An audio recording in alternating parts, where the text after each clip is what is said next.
Usually, honestly, if you're not taught this, learning to resolve challenging negative, what the brain thinks is negative emotions is a skill. If you don't learn this, if somebody doesn't teach you this, you're just not going to know it. And then kids who don't know how to resolve difficult emotions grow up to be adults who don't know how to resolve difficult emotions, and they end up like me and my wife, not knowing what the hell they're doing emotionally, and they get divorced, which is what.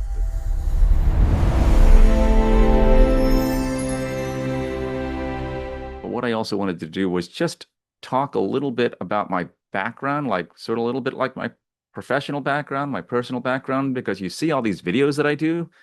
And one guy wrote on one of the comments, like, "Who are you? Are you the guy in the video?" And I was like, "Yes, I'm the guy in the video." So my name is Mike. I'm a certified life coach on the spectrum here at Light Minds. And the organization is designed to serve neurodivergent people who are in relationships, families, marriages, things like that. But you are experiencing stress from strong emotional dysregulation. And that's the main thing that we wanted to help out with neurodivergent folk who are in relationships. Because what I saw personally in my own life was that not being neurodivergent, not having the diagnosis of Asperger's, autism, ADHD was the cause of the marital issues that eventually led to my divorce. It was not knowing. I'm in one of those sort of unique positions where I didn't find out that I was either ADHD or autistic until I was like 51, 52 years old. And by that time, it had already taken toll on the marriage. And and I have to admit, like, that was a devastating shock. It was a trauma, because I didn't want it to end, and I loved my family dearly, loved my wife dearly, loved the whole marriage dearly, and I just didn't think it was going to end. And when I found out what was going on, it was already too late. And so, and then I found out another startling statistic is that people like me, who are high functioning, late diagnosed autistic, have like a higher rate of committing suicide because of what I went through. That because I didn't know what was happening and I was doing all of these behaviors, which was a combination of autism and complex PTSD. It took a toll on the marriage and stuff. And so people like us who are like that, we lose everything lots of times. We lose families, we lose jobs, we lose our relationship with our children. We become very reclusive, very depressed at a later age. And so as a coach, though, I went deep into my own spirituality and meditation, and I came upon, you could say, a somatic energy release protocol that I began to use on myself. And that really, really helped to take down a lot of that, honestly, trauma emotion that was built up in me from the complex PTSD in my childhood and in my life. And it created a really strong complex PTSD borderline type character and stuff. But when I came upon this I call it a coaching protocol, but it's a somatic energy release protocol. It basically dissolved a lot of the emotions that were causing the problem.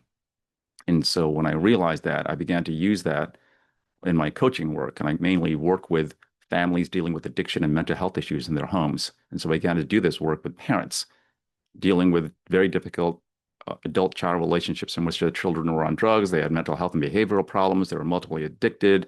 They had really tumultuous relationships. And so the parents had a really hard time interacting with them. But when I did this same protocol that I did on myself, they reported like a lot of their anxiety almost like disappeared when they began to interact with their loved ones after working with me and doing this protocol. And so I've done it several dozen times with people. And when I realized this thing is like having a similar effect to what happened to me, it greatly last and permanently reduced my anxiety. And I'll explain why, um, and explain a lot of what it's all about. And I should say it's not the only thing that I do. So when I began to realize that it worked on me and it was working on parents that I was working with, other adults who were also on the spectrum, to tell you the truth, I said people need to know about this. I don't want what happened to me to happen to other couples, to other people on the spectrum who are in relationships who don't know what to do, and they're having a lot of emotional dysregulation, a lot of stress in their relationships and their marriages and their families, and they don't know what to do. And so I created this channel on two platforms. I'm not going to really mention the name because they don't like when you mention the name like that. Um, thanks. And so when I began to realize that, I made these two channels to put the somatic energy release protocol online to see if it could help people. Now, usually when I help people, I'm either doing it on a one-on-one coaching session on Zoom or in a group coaching session on Zoom. And I never try to do it just by putting something up online and having somebody go through the protocol through a video in which I'm not even talking to them. And apparently, when you do engage with it and you do, like, put aside your doubts, skepticism, your fear, your defensiveness, and you really try to make it work for yourself, people have commented that yes, it really gave them a lot of peace and it really helped them. Yeah, thank you. I really appreciate you always coming here, Dream Dojo. I've actually used your resources on YouTube multiple times, and that's what other people were saying, that I was seeing things like, wow, like I'd never had a meditation like that before, or wow, that really, I felt the energy when I did the meditation come up and just take my anxiety away. And from my experience and the experience of people I've coached, it seems to have a lasting effect. It greatly reduces the anxiety and a lot of the stress inside you, and it seems to do it permanently. Meaning, the first person I ever did this protocol with, it's been 6 years since I've done this, and she still says, because I'm friends with her, she still feels that peace inside of her. It never left and stuff. So when I realized that, I know I do not want other people to suffer who are on the spectrum. I mean, many people can use this, and it's not necessarily for people on the spectrum, but I needed to choose a target audience so the social media algorithms can actually designate who they're going to pair me up with and stuff. So we chose neurodivergent people on the spectrum in marriages, families, and relationships who are having severe emotional distress and emotional dysregulation. And the main tool that we use is this somatic energy release protocol that I do. And I do it every Wednesday after I do this little talk and stuff. So people are coming on now. I appreciate you. So what I do is I do the talk first, and then I do the meditation. So the talk and the meditation together. The talk is usually a little bit longer because I tend to ramble because my ADHD, as you can hear. But then by the time I'm done the meditation and the talk, it's around 10:15 Eastern time. So it goes for like an hour and 15 minutes altogether. And yes, it is put up online later on, a few days later, but I really appreciate you if you want to go through this live. Also, what I do live is I do my best to try to respond to people in the comments section. And so if you want to put a question up there as comment, and if I feel that I can answer it and I feel that it's on topic with what I'm trying to say, I'll do my best to address the comment, but also understand I have so much stuff to cover. Lots of times I'm not able to get to the comments. If I remember, I'll look at the comments at the very, very end.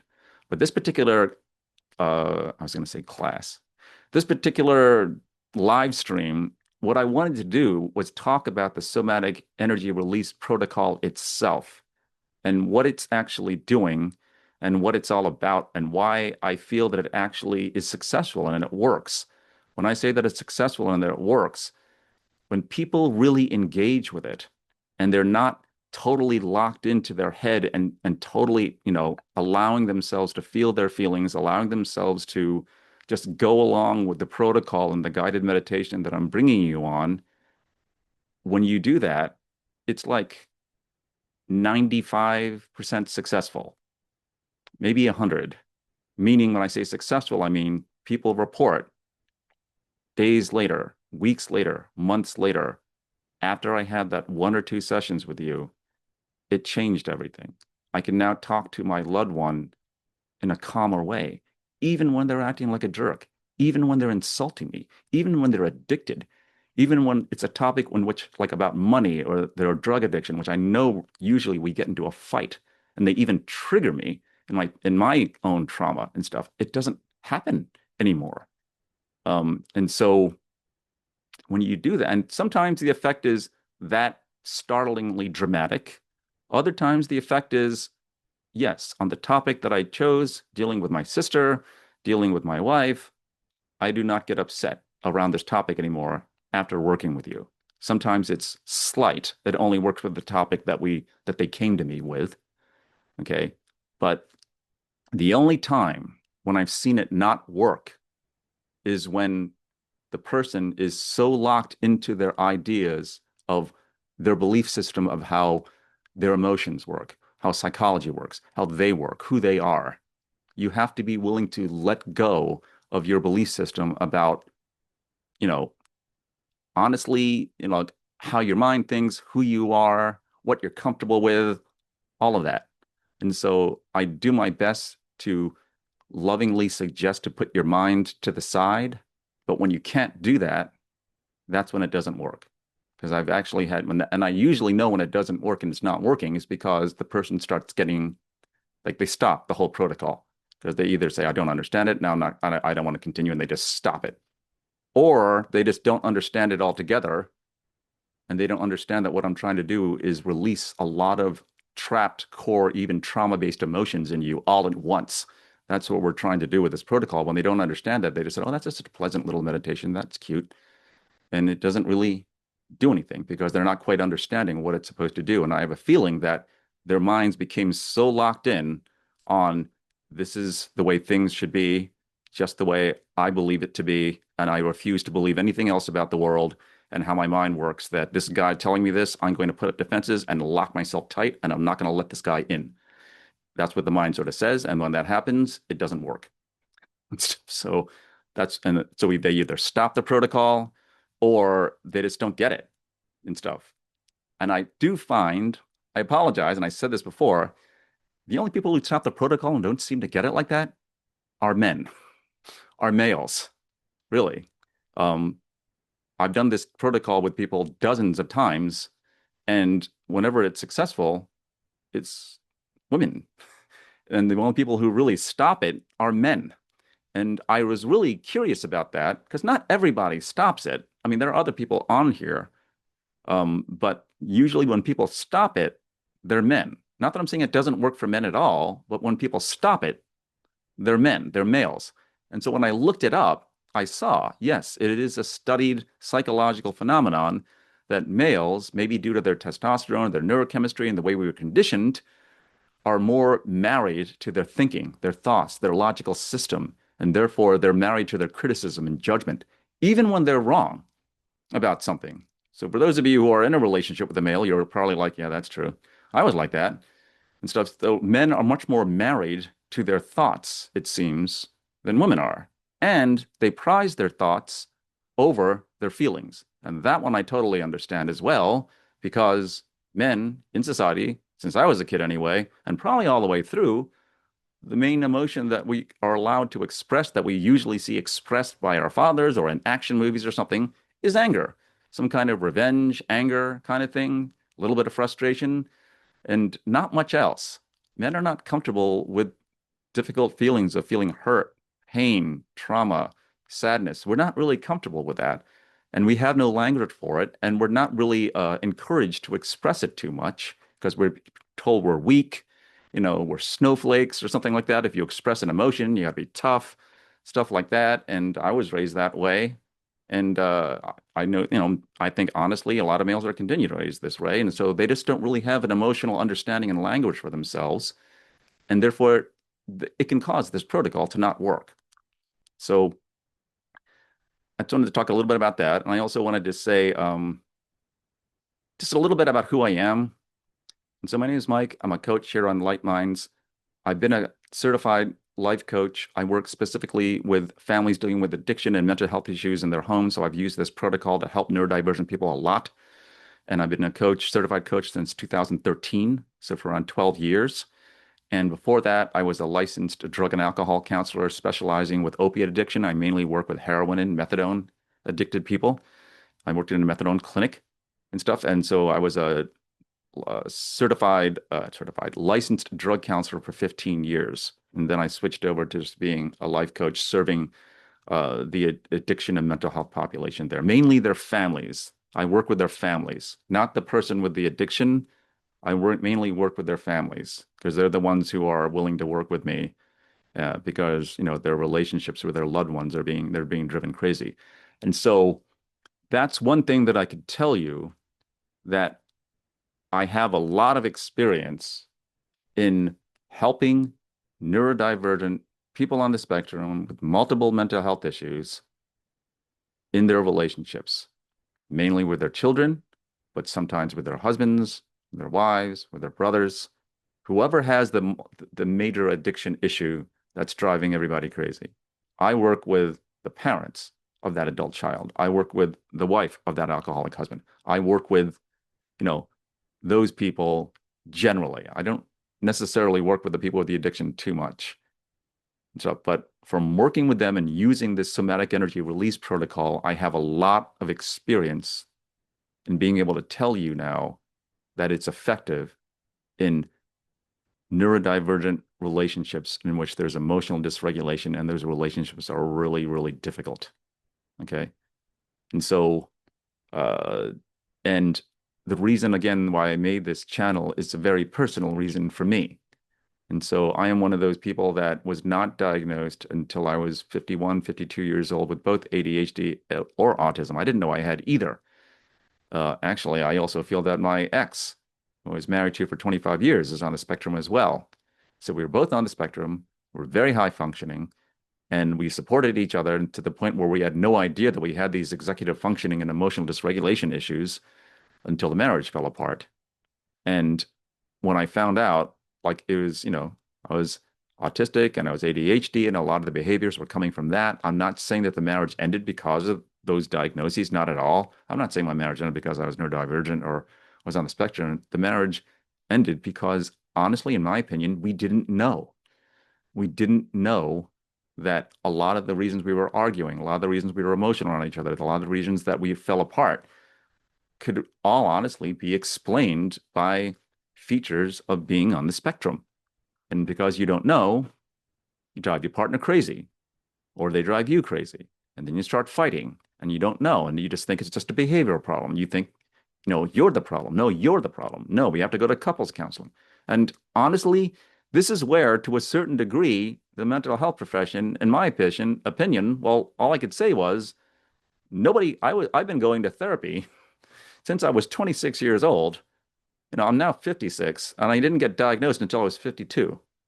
Now, I know that being on the spectrum, ADHD and autism, they weren't really popular and known that well back 25 years ago in the 90s and the early 2000s, but ADHD was, and autism a little bit, but not like this kind of adult autism. So it was never caught. No one never saw this and stuff. And so, I do feel that to a certain degree, I wish somebody caught this. And I was in therapy for like 15 years with like 7 different therapists, including couples counselors, and nobody caught this in either of us. Now, because I lost my marriage and I spent the last 5 years studying this, I can see neurodivergence in people when they can't even see it and stuff, but my therapist didn't see it. And um, but I did all the reading that I could, and I did all, looked up on YouTube and learned all about this and all. So because of that, and that I feel what strongly contributed to the end of my marriage was not knowing, and then finding out through my own personal recovery work, spirituality work, understanding of my mental health, we came upon this somatic energy release protocol that really helped to resolve a lot of the emotions inside me that were getting really dysregulated. And so what really actually happened was when my wife said I've had it, and she just basically did a Shark Tank thing and I'm out and stuff, and it doesn't matter. I didn't blame her, but I went into a trauma state. I went into a shock. I went into what people on the spectrum call a burnout state, in which my distress tolerance dropped and my productivity dropped, and I was unable to work full time. I was unable to stand the stressors of daily living. Everything got to me. I was going through a trauma, basically, because I really didn't think it was going to end. I didn't know. And I'll be honest with you, I'd never been alone before. I went straight from my family's home to living with a roommate to being married and stuff. And so it's the first time I ever did that before. So I was basically in a trauma state, and my functionality went down, and I went to a depression. I had strong panic attacks and anxiety attacks. And then by doing my own personal work. And I'd already been in recovery work and doing my own self-help 12-step groups, addiction recovery work. I'm a recovering alcoholic. I've been doing that since 1995. But what I did was I began to combine all that and my understanding of my behavioral health with my spirituality. And in 2014, I had what's called a spiritual awakening experience, sort of like Bill Wilson. A great peace descended over me, and all of a sudden I realized the nature of God, or the nature of God revealed itself, kind of thing. And so when I was in that trauma panic state and that burnout state, I decided to try to heal myself by combining the meditation and the spirituality work with the mental health and behavioral health understanding that I'd already gained as a drug counselor and as a person dealing with addiction and recovery. And that's the combination of those two things together, along with honestly getting lucky that God like gave me some hints and helped me out here and there when I was praying and meditating, came upon this somatic energy release protocol, which greatly reduced a lot of the emotions. Honestly, the trauma, I'll just say it, it greatly reduced a lot of those trauma-based emotions. And that really calmed this volatile uh, burnout state personality and just made him a calmer guy. In certain psychology and new age circles, this is called an ego death. I guess you could call it that. So, what is this somatic energy release thing? Now that I spent like the first 24 minutes introducing this whole thing, what is somatic energy release and why does it work? And so, to understand somatic energy release and why it works, you have to understand what it works on. The somatic energy release works on all those parts of your personality that are greatly influenced and affected by unresolved trauma, unresolved emotions. So, what is a trauma? So, my definition of a trauma is your body goes through an event or a series of events, usually when you're younger, like in childhood or in young adulthood or when you're a teenager. And maybe the event itself wasn't deadly. It could have been deadly, like a car accident, or, you were beat up or something like that. You were assaulted. It could have been something like that. But for me, it was ongoing physical and emotional child abuse and stuff. And so when your body goes through something like that, your body goes through the physiological emotional state of thinking that it's going to die. Like, almost like in a car accident. So when I was being beaten by my parents, or they were yelling at me or something like that, or I went to Catholic school in the 70s, so I was beaten by nuns there too, my body would go into a trauma state, meaning it started physiologically acting like, oh my God, I'm going to die. My heart started beating, all my muscles would tense up, my blood started rushing, my brain just went nuts. And a trauma is so when you go through that and your body goes into this trauma state thinking that it's going to die, that's an emotion. That's a feeling. It's a sensation that runs through the body. But it's not actually a problem unless the emotion and that whole entire physiological state that has been started in your body doesn't get to complete itself. It just gets stuck. Like you realize you don't die, and then all of a sudden it sort of calms down. Or maybe, when I would get hit by my dad and I started crying, he would say, "Stop crying, or I'm going to hit you some more." And so I would go into a trauma state, and as a child, in order to survive, physically survive, I shut it down. I pushed it all down. And in doing so, this natural emotion of my body thinking it's going to die, that all it had to do was honestly complete the cycle and go through and probably, heal and talk to therapists and calm down and stuff like that. It isn't just a one-time thing. And it got stuck. It just never got to complete. And when it gets stuck in the body like that, it actually affects you on a cellular level. They've shown that when a body goes through a trauma, especially as a child, all the cells become affected. They all start getting jittery. They start to shake like they've been through a trauma and stuff. And so if that energy isn't allowed to complete the cycle and go through so the body can then relax, it gets stuck there in the body. And they're finding out now, like in that book, The Body Keeps the Score, that trauma stays there for decades and decades and decades and begins to affect you. I mean, and it unless it's released properly, it'll stay there. So a good example is Tina Turner, when she died, before she died, and she was in her 80s when she died, she said, I am still affected by the trauma of the physical assault and abuse that I took from Ike Turner all the way back decades ago. When the music star Santana was having marital problems in his 60s or 70s, he realized it was from childhood trauma. And he was still going through it, and his wife was threatening to divorce him. You know, so that's how long, if you don't resolve this stuff, that's how long it stays in the body. And if you go through something, ongoing like child abuse like that, it doesn't just become PTSD, it becomes complex PTSD, meaning it affects your personality. And they're now concluding that complex PTSD, when it affects your personality, is pretty much the same thing as borderline personality disorder. They're pretty much equating the two now because the symptoms overlap so much. And that's the way I was sort of with my ex and stuff. And so that's what happens when you go through a trauma. Okay. So imagine now you've been born with these emotional dysregulation conditions of ADHD and autism together, which I was. Nobody knew. Then you go through a trauma. So when you're like that as a kid, you are already more emotionally intense than an average kid.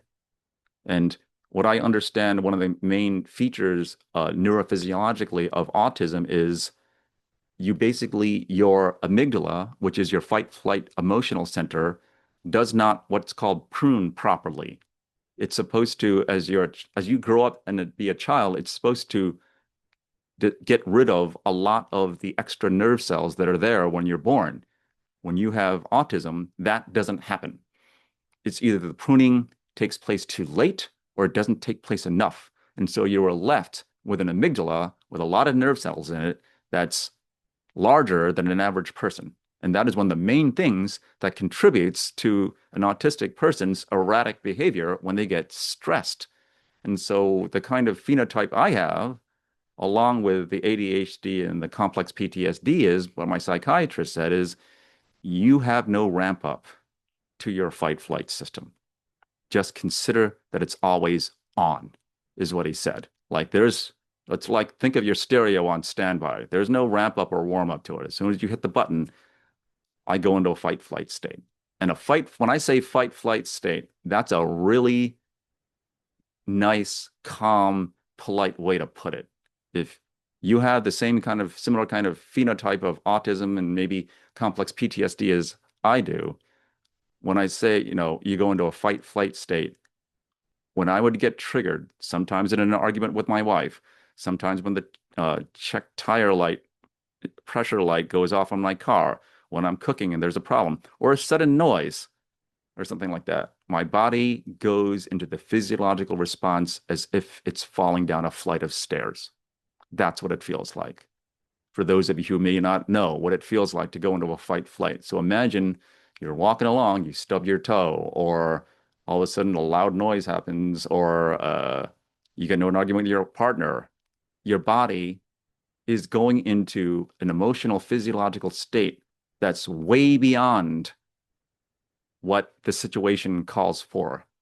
And my body would start going into a state as if it's falling down a flight of stairs. And so think about that. If your body is going to the physiological response of falling down a flight of stairs, do you think you'll be able to have a calm conversation with somebody when you're arguing with them? A lot of times when I work with parents, they say they're such a jerk. They have no compassion. They don't care about my feelings. Yeah, because when your nervous system is telling you you're falling down a flight of stairs, it's going to jettison any kind of thought that doesn't help it to survive.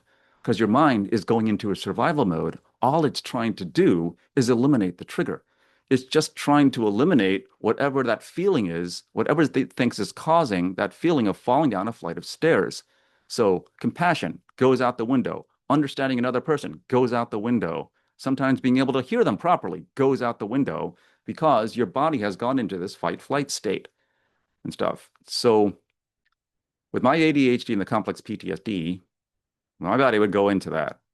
With my phenotype of autism, my body acts out. As you can see, I talk with my hands. I'm a very lively person. I'm very intense naturally. I'm just very, very intense. My nervous system is set up for that.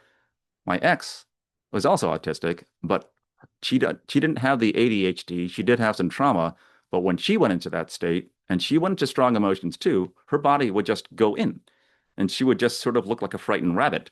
So here my body expresses itself out and her body just sort of sat there and got really uncomfortable and stuff. And she would try to avoid arguments and I would try to complete the argument just to get that fight flight state done because I was trying to eliminate the trigger. See, and so this was the problem that was being caused here. And so what contributed to just this, autism with this overactive amygdala, with these strong, intense emotions, with the mental and emotional processing of an autistic person, what my body also had was trauma in there. And so when you get into an argument and you're an autistic person with no trauma, it's still pretty bad. You still have these strong emotions. And a lot of times, what I see people on the spectrum, neurodivergent autistic people do is they tamp down those strong emotions with their logic. They like really prize their logic. And I did too. I do. I do. I loved analyzing myself. I loved coming up with psychological categorical systems as to why I was acting all emotional. And I have journals and journals and journals that could show you me trying to psychologically figure out my anxiety and stuff. And it did help when you have a strong reliance on your intellect and your ability to analyze things intellectually. It does calm the system down. It does help. So that's why I feel autistic people are people that, they're making a lot of emotional decisions that you can sort of see, but they tamp it down with this weird logical system that only makes sense to them. Like I have to have it this way, and that's the only reason why, and it needs to be like this, this, and this. And a lot of times we're responding to environmental triggers and stuff like that and stuff. So, you know, but you take that kind of autistic system of using your logic and your intellect to tamp down these dysregulated emotions and all, and you add trauma to that. Now, what would happen is unresolved trauma would cause what would be even a regular argument to be like explosive. And that's where people like us are easily diagnosed with borderline personality disorder. And one of the features of it is a lot of times we do self-injurious behaviors like addictions or even cutting. A lot of times we have tumultuous relationships. We have wild emotional mood swings when triggered and stuff. And so that was what was happening here. So it was like the autism and the ADHD combined with the unresolved trauma of the PTSD had created this over bloated, egoic, reactive personality that when triggered would go into like this almost dissociative um, borderline, state, constant blaming, not really listening to my partner and what she was saying, more blaming, just yelling at the top of my lungs. And then when it was all over, just calm down and act like nothing happened, which again baffles people. Like, why the heck do you do that? Why is it they yell at me and then all of a sudden they just calm down? Yeah, because the brain has eliminated the trigger and it does no need to react. Now, and that over, imagine living with that for 25 years and you yourself are autistic and it's getting triggering you all the time. I was giving my wife trauma. And I'll be honest with you, I love my wife. I love the marriage that we had. We had a child. We have a child. And I love the whole thing. I just didn't know what was going on.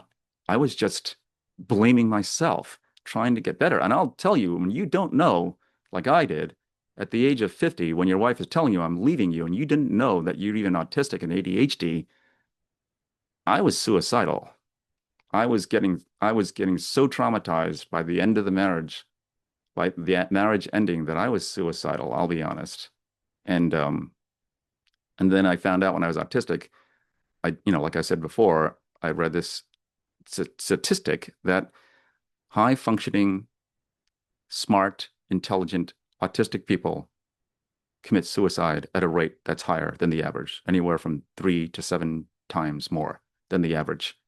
And I realized I am the poster boy for that because all these things happen. You can't control it. You don't even know why. A lot of times you're undiagnosed your marriage falls apart. Not only did I lose my marriage, I lost 2 careers. I was fired from jobs. I'd quit jobs and be fired from jobs. We're the people that we always are underemployed or unemployed, or we have a lot of uh, dreams but not goals. We're always talking like we want to do things like I want to move up the corporate ladder, I want to start my own business, I want to get a bigger house, but we can never get it done. Why? Because we're too emotional, but we can't admit it to ourselves because we stay in our head so much. And there's always some reason why you had to quit that job. There's always some reason why you couldn't, start that business or why you couldn't get that better house. There's always some kind of reason. And really, a lot of it is because of your emotions, to tell you the truth and stuff. And so when you lose everything like this and you don't know what's going on, you know, I have friends like that. I have friends that I lost them to suicide. And I look back on it and I realize now they were like undiagnosed just like me. I could have been one of them. And so that's why I made this channel. And so what I did was something different. I got lucky. I was blessed around 10 years before my wife said, I want to leave you. I was blessed with a spiritual awakening in my meditation and spirituality work. And basically, the nature of God revealed itself to me here, you could say. Just like Bill Wilson of Alcoholics Anonymous, this great peace of God descended over me, and I realized the nature of God. And that is what actually saved me, because what I decided to do then was just go deeper into my spirituality as a way to save myself and stuff. And that's when this whole somatic energy release protocol came about. And so what this does is the somatic energy release protocol effectively and quickly through the course of the meditation resolves those unresolved trauma emotions that never got to complete the cycle in there through the meditation. And that's what the somatic energy release does. Now, the closest thing to that I've ever seen is in Reiki. There are Reiki professionals who do somatic energy release. If you're familiar with Reiki, it's a totally different way of releasing energy from somebody. They basically have the ability to move people's energy with their hands. And so if you've ever had Reiki done, that's what they do. And sometimes you'll see it online when there's an energetic somatic release, the body shakes a little bit and stuff.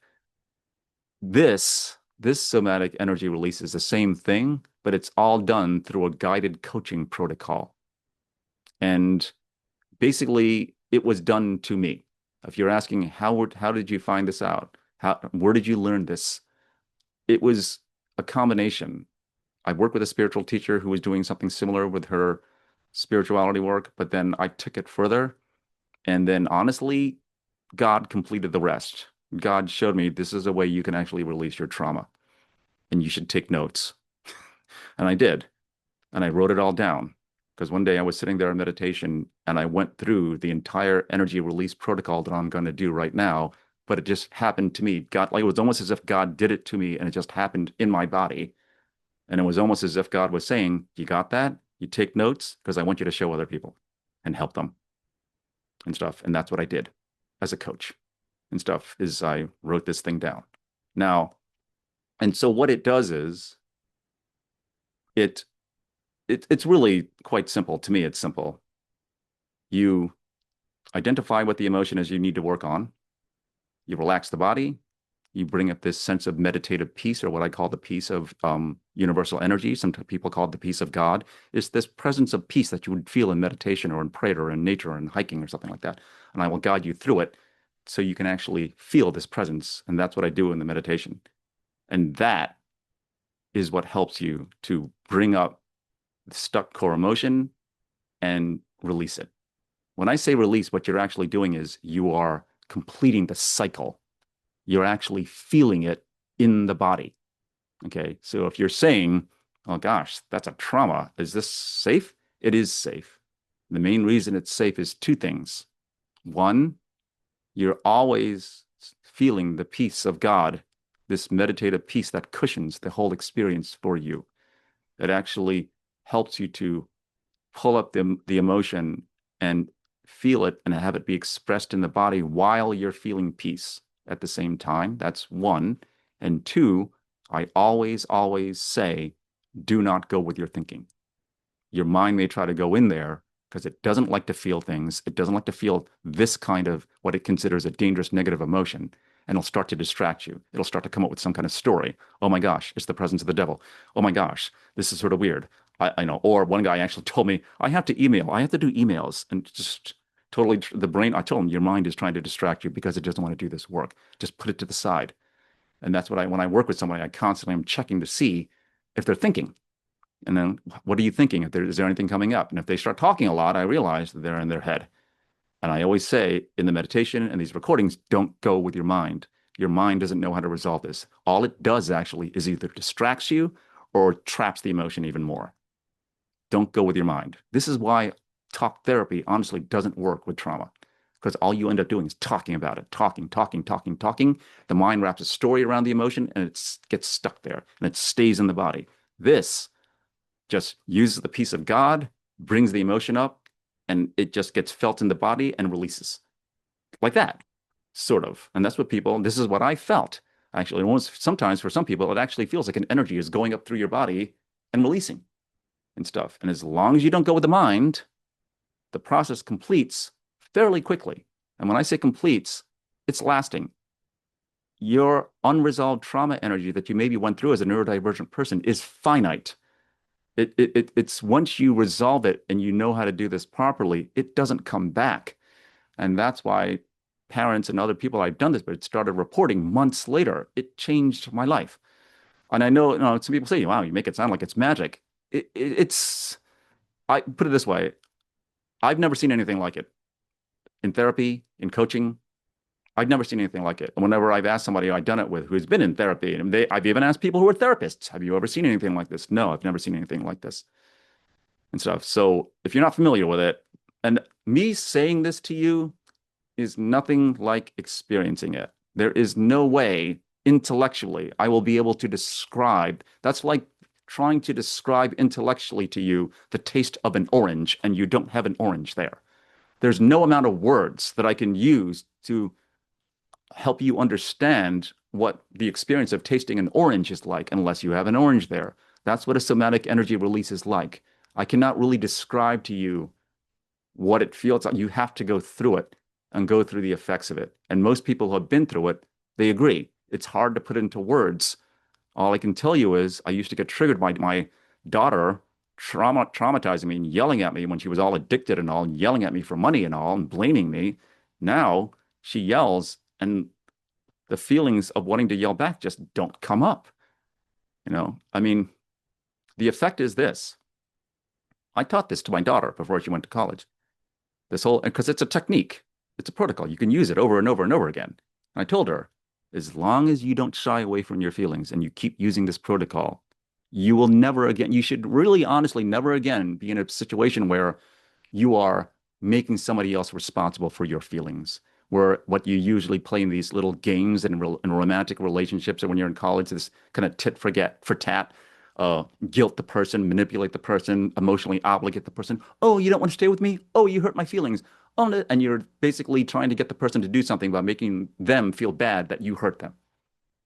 And what I tell her is, you will never be able to again do that or have that be done to you, not without knowing what to do. Because one, either you will resolve the emotion and all of their manipulative little emotional games won't even work. Because the only time a person can push your buttons is if you have an unresolved emotion of guilt in there or shame in there. This protocol resolves that. And so when you go through it, it's either it's resolved and you try to push your button and the button's just not there. And so they're trying to push your button and you just don't react. You're just sort of sitting there in peace. You're not pushing the emotion down and you're not doing therapy on yourself. So people sometimes think, oh, I don't want to become a zombie. You're just trying to push the emotion down. It doesn't do that. It's not pushing the emotion down. Or they say, what do you do? What is it? Affirmations? You have to constantly tell yourself to calm down? No. Once you resolve the emotion, this unresolved core blocked emotion that's maybe even trauma-based, it's gone. And so it's like trying to have a person push your button and the button's no longer there. They're pushing and you're just sort of standing there. And now you can respond the way you want to without being distracted by your emotions and stuff. So I told her there's really no reason now. You can actually tell anybody you are in a dating relationship with that I promise you, you will be dating a person who is going to be 100% taking responsibility for their feelings. Because it's either they've been resolved or I know what to do. And I'm not going to make you be responsible for it. because I know what to do. And usually, honestly, if you're not taught this, learning to resolve challenging negative, what the brain thinks is negative emotions is a skill. If you don't learn this, if somebody doesn't teach you this, you're just not going to know it. And then kids who don't know how to resolve difficult emotions grow up to be adults who don't know how to resolve difficult emotions, and they end up like me and my wife, not knowing what the hell they're doing emotionally, and they get divorced, which is what the divorce rate in this country is like 60% or something like that, 65%. So I want to show you one thing of why this protocol works so well before I do it. Oh gosh, see, I talk too much. I'm going to show you one of the main reasons why this protocol works. I don't know if you could see that on the screen. Look at the very top. 1, 2, 3, 4, 5. Here's one of the main things that makes our protocol so effective. You do not have to go on some kind of deep emotional hunt into your consciousness and figure out what's in there. We've already mapped it out for you. There are only 5 unresolved core emotions that are trauma-based. And so when I'm working with somebody and they're dealing with something about their mother or about their husband or about their addicted son, I ask them, what's the emotion you want to work on? And they always say the same thing. My fear and anxiety, because I get so anxious and fearful when I'm around him, or I get so angry. So fear or anger, those two. And what I tell them is, you got to go deeper. Because in our protocol, we've identified 5 core emotions, actually, and fear and anger are not them. And actually, what happens is when you resolve the core emotions that the fear and anger is covering up, it dissolves the fear and anger automatically. So these are the 5 core emotions. Think of them like the taproot in a weed system. Think of all of your anxiety-ridden, frustrated, anger-inducing behaviors as like dandelions on your lawn with a central taproot. And so if you resolve the taproot, which are one of these or maybe a bunch of these core emotions, all the dandelions start dying up on the top. And that's what people report. They report to me things like, I did this work for you to help me out with my son and his addiction issues. And 3 months later, I realized I'd forgiven my mother for all the abuse that I went through. Or I went to you to help me with my son and his addiction issues. And now I'm just a much more confident person at work and I'm not intimidated by my boss anymore. How the hell did that happen? Yeah, because we got to the root of all of your anxiety. We got to the root of all of your frustrations. And you don't have to go through your anxiety. That's the other thing. People are like, I don't want to feel all that anxiety. You don't. You have to get to these. Okay. And so the 5 core emotions are self-loathing, the energy of not liking yourself, self-hatred. When it's felt really intensely, it's self-hatred. Second one is life. I call it life is meaningless. It's the hopeless despair that you feel that when you work your life for something and it just can change or be taken away, like a marriage or a relationship or your entire life or your money situation or a career, like it did with me, and it can be taken away like that, life becomes meaningless pretty fast. So life is meaningless is another one.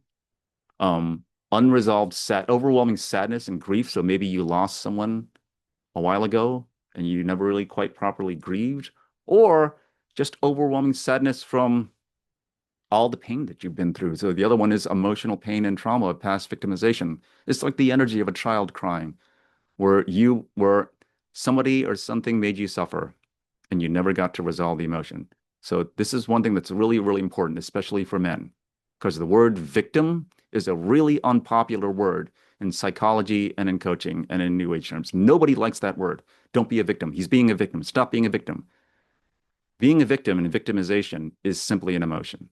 When you look up the definition of victimization, it simply means somebody or something made you suffer. Suffering is an emotion. And so don't be afraid to confront your pain of victimization. I once tried to coach a person and they said, I don't want to be a victim, and didn't allow himself to feel it. And as a result of that, it got stuck there and the person continued their addiction. Simply because, again, the thought, I don't want to be a victim, that thought, that belief kept him from feeling the victimization energy. I was trying to explain it's just an emotion. Don't be scared of it. And don't put it down because it's still stuck there. Didn't do it, didn't get resolved. The addiction continued. Stuff. So victimization, primal fear of survival and terror. Again, this is like just simply, if you went through a trauma and you never got to resolve your fear over it, like, maybe your dad snapped at you and yelled at you, you don't even have to be hit and beaten for you to end up with primal fear of survival in you as a child. All you need is a snappy, impatient, angry parent or teacher or somebody who's just snapping at you and makes your head double back and stuff. And if you are already on the spectrum when you're born a neurodivergent kid, that feeling of, trauma feels like, 3 times worse. And so those are the 5 core emotions in there. Okay.